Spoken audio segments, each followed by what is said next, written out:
Alright, welcome back YouTube. Here is the other half of that billet, the 20 layer Damascus billet we pounded out. So we're going to take that and make it into a knife. This is kind of what I had in mind. Probably won't do as extreme of a dip back or whatever on that, but let's get it cut off, get it squared up, and start shaping it.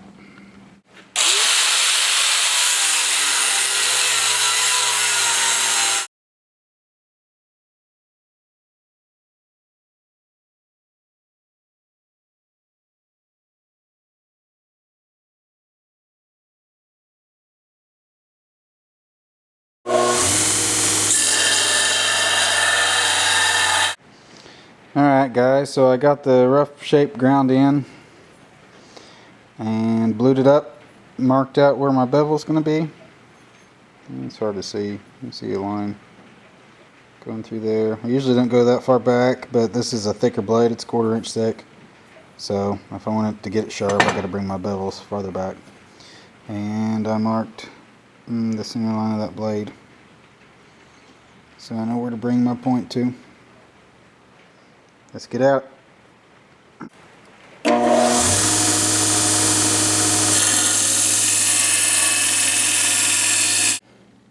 Alright, as you can see, I got the bevels roughed in. There's still quite a bit of flat.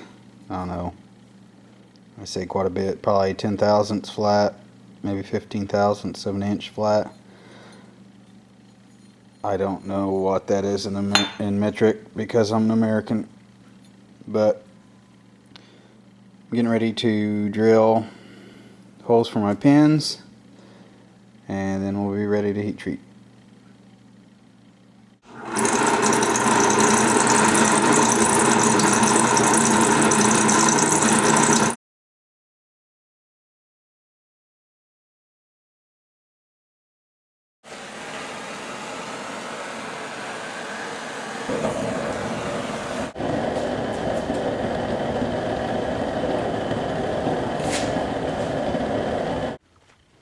Blade is heat treated and scale is ground off, so now time to put the handles on. I'm going to use some curly maple.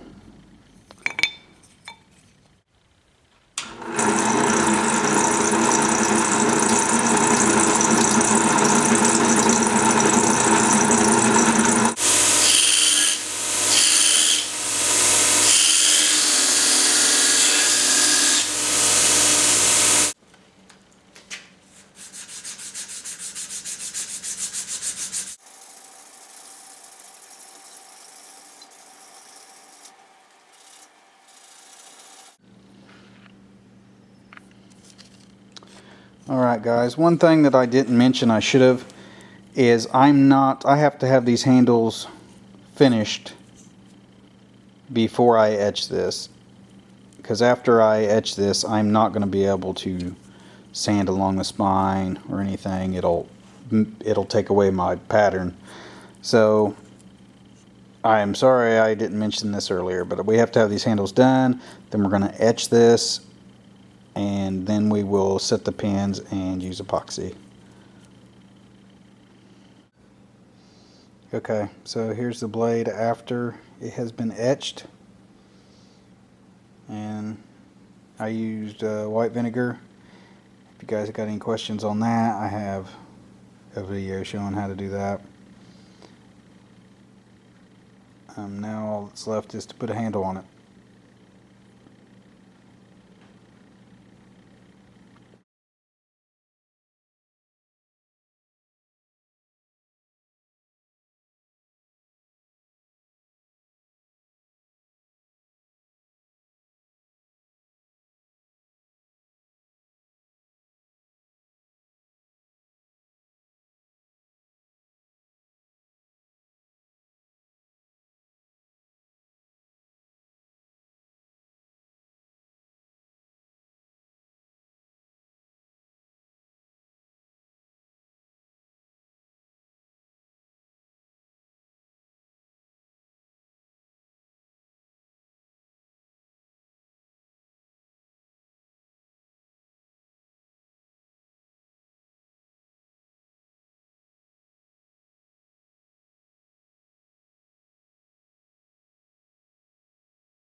she's done. So if you guys liked this video, enjoyed watching it, please hit like and subscribe. Thank you much.